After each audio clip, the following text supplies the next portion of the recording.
What's up, guys? We're on the move. All right, we're making it happen. We are en route to the fishing spot right now because I've only got an hour and a half to fish today. I've been wanting to do a 1 hour, one lure challenge video for a couple of weeks now, and today's the perfect day to do it because that's all the time I have to fish. So we are heading out to the Elizabeth River, and we're gonna see if we can get on some giant speckled trout in an hour's time, fishing with the DieZel Minnow from Z-Man Fishing Products. That's all we're gonna be using today. 1 hour, one lure. Let's make it happen. I'll see you guys on the water. So today I'm out on the Elizabeth River. It is beautiful out. It's not windy. Highs are supposed to be about 71 degrees. The past couple days have been pretty nice and warm compared to the cold snap that we just had come through. So I'm hoping that today, being 71 degrees and the past couple days being in the mid 50s, might be just enough to light this bite up a little bit. So I got a couple hours before class. Let's see if we can get on some fish.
That's a big one, baby.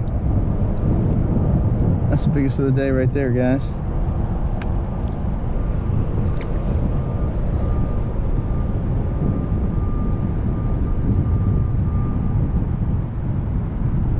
Beautiful trout. That's what you get when you let the little ones go, a little bit of karma.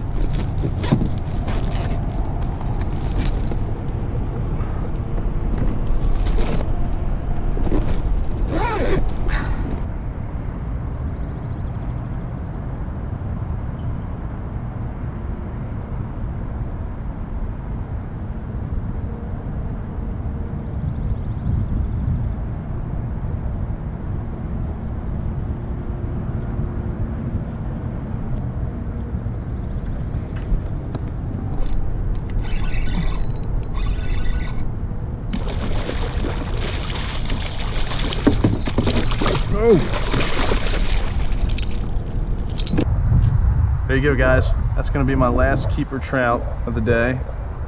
That makes my limit in just about an hour of fishing. So I'm gonna get this guy in the cooler. I'll probably do a little bit of catch and release for the rest of the time out here, but that's gonna be it. That's a limit in about an hour. All right, guys, that's gonna do it for this one lure challenge video. The Z-Man DieZel Minnow did the job today. I mean, I only had an hour and a half to come out here and fish, and I mean, it's February 3rd and it's 71 degrees. I couldn't pass that up. So I hope you enjoyed it. I hope you enjoyed the content. We got on some really nice fish. We kept our limit of 5, every fish at about 20 inches or larger. We released a few keepers as well, so that's always good to do. And yeah, guys, I hope you enjoyed it. I got nothing else to say, but get out there and do some fishing.